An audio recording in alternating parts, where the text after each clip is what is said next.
Jaarsakee manatti hidhadhu diddunaan hin boohini jedhama ta dureen kiyya kahar'a. Maaltu si ga'een hidhadhu namni naan jedhullee hin dhabamu garuu dhaggeeffadha isin fayyada.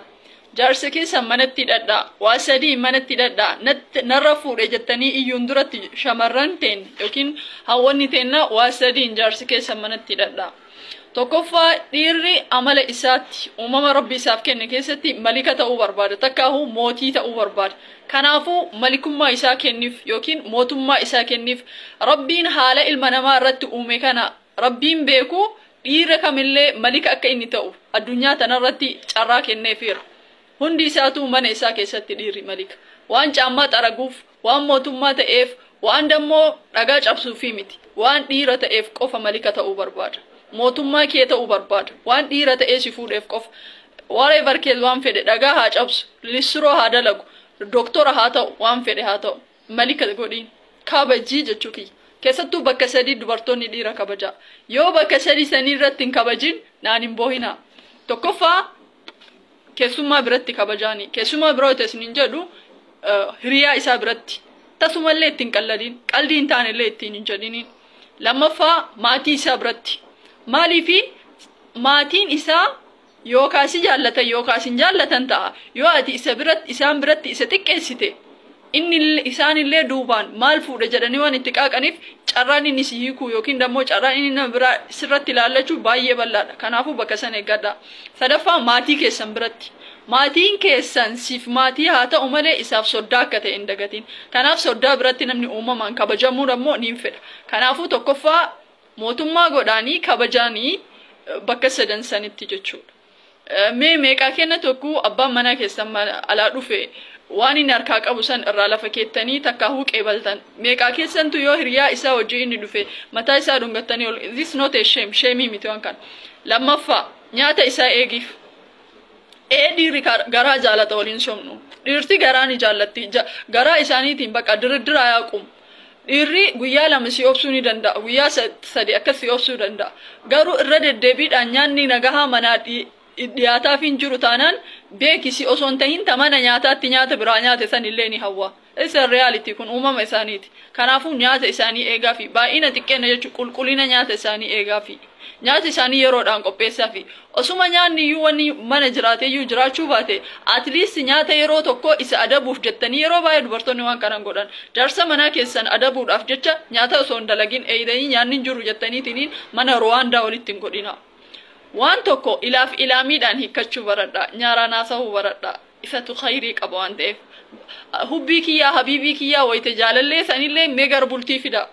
Like Rabbiin bar kanaafi jaalala bultii dura haraama godhe. Maaliifi haasaa afaan kennaa kulli fixannee dhufna waan ta'eef baktii ajaa bichatti nuwaaf gaafa gara bultii dhufnu irra caalaan kenna. Bar baktii ajaa jazbaa jecha bichatti nuwaaf lubbuu kiyyaa habiibii kiyyaa habiibtii tiyyaa naanfa waan hedduu fixanneetiin hin dhufna achumatti jechuu bultiin duratti gaafa dhufnu duuba wanni sun gara halaalaa gaafa jijjiiramin nutti mi'aawu. Kanaaf kana ofirraa dhorkuudhaaf like relationii bultiin duraa san dhaabaa yoo dandeettan.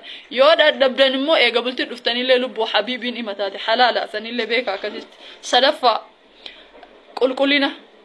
Bakka dirqama qulqullina. Waan mana kiraa keessa jirtuufi miti. Waan mana dhuunfaa keessa jirtuufi miti. Waan mana dhiphaa yookiin mana bal'aa kushiinaa keessa bakkuma jirtu hundatti qulqullina akka ta'e eegduuf ni fedha ilmi dhiiraa. Qulqullina isaa eeguufiin dirqama nurratti waajibayyuu. Maaliif jennaan maal jedha Rasuul sallallahu alaihi wasallam dhalaa yogguu laaltu si gammachiistu jedhanii. Dhalaa yogguu laaltu si gammachiistu maal jechuudha hiikaan kun yogguu laalu nama gammachiisuun diimaa ta'uu miti namni gurraacha ta'uu miti magaala ta'uu miti qulqullina nama tokko amma yoo akka fedhe bifni isaa jiraate nama nuti akkanumatti isa laaluu feenu jira yoo inni qulqullina qabaate ilmi namaa kun uumamaan qulqullina waan qabu ni jaallata. Kanaafuu mana kee qulqulleessuu of qulqulleessuun sirratti dirqama haa ta'u. Waan tokko tolereet hin godhu ilmi dhiiraa yeroo baay'ee. Waan ati ilmaan yookiin ijoollee baay'ee qabduuf isaan san tiriit gootuuf nama qaliila namni waan san si hubatu. Yoo ati akka feete of gadhiiftu taate tolereet baay'een isaanii hin godhan. Osoma tolereet godhanii ilmaanuma isaaniitiif akkana taati jedhanii garuu qalbiin isaanii waa yaatti. Qalbiin isaanii sun akka hin yaanne akka manatti gadi dhaabattuuf jaarsa kee manatti hidhadhu. Akka bittuu hin laalu waan gaarii sirraa argu fuula keetirraa akkaataa uffannaa keetirraa. Uffannaa alatti ilmi namaa godhatu kun martinuu halaala mana keessatti. garuu alatti kaahatanii deemuun haraam. Kanaaf namoonni tokko tokko hubannaa akka waan shari'aan islaamaa tun surreen kaahatinaa jettee takkaahu mana keessatti uffata isin qabuun kaahatinaa jetteetti namni yaaduun jiru. Ambateena ummata abbaa manaa keessan dura uffata akka fedhe isin qabu kaachuu ilmi namaa mirga guutuu qaba. Haala ajnabiyyaan mana hin jirreen uffata akka fedhe kaachuu ni danda'a. Surree bakka waan sitti tole paashineetii kamillee ta'uu ni dandeetta mana kee keessatti. So ani kanallee godhaa jechuu kiyya osoo hin ta'in garuu modernize huunu haala yeroo irra jirru waliin jaarsa kee manatti hidhadhu. Fuula kee eeggadhu. Shurufkaa qaama keetii eegif. Foolii isaa funyaan isaa eegif. Ija isaa eegif. Gurra isaa eegif. Like walitti duwwal maali jettee walitti iyyuun sun khayriin qabu. Kanaaf wanti tun faayidaa guddaa isinii qabdi. Waan sadan tanamee sirreeffadha ijoolleen durbaa. Tokkoffaa kabajaa isaa, lammaffaa dhiyana isaa, sadaffaa qulqullina mana keessanii fi maatii teessanii. Ijoolleen durbaa hedduun meekaapiin kana ofiin bocinaati deema waan mooyaa harka keessanii akkaataa kabajaa ilma dhiiraa itti kabajanii fi akkaataa qulqullina keessanii baradha. Waan tokko isinitti himu ijoollee dhiiraa dubaraa namoo warroota bultii keessan fuulli kenna yeroo nuti mana jirutti buguriif waan garagaraan ni badata sirriidha. Garuu na amana osoo isin kireema takkallee osoo dibatiin akkasumatti obsitanii abbaa manaa keessan bira geettaniiti. Wallahi akka ajaa'ibatti fuulli keessan kun ni tola. Uumamaan waan jedhamu jira san amma himuun fedhan. Uumamaan fuulli ilma namaa kana remove ta'eetiin akka malee walawwalamee bareeda lalan takka guu heerumtee jette jechuudha. That's the reality.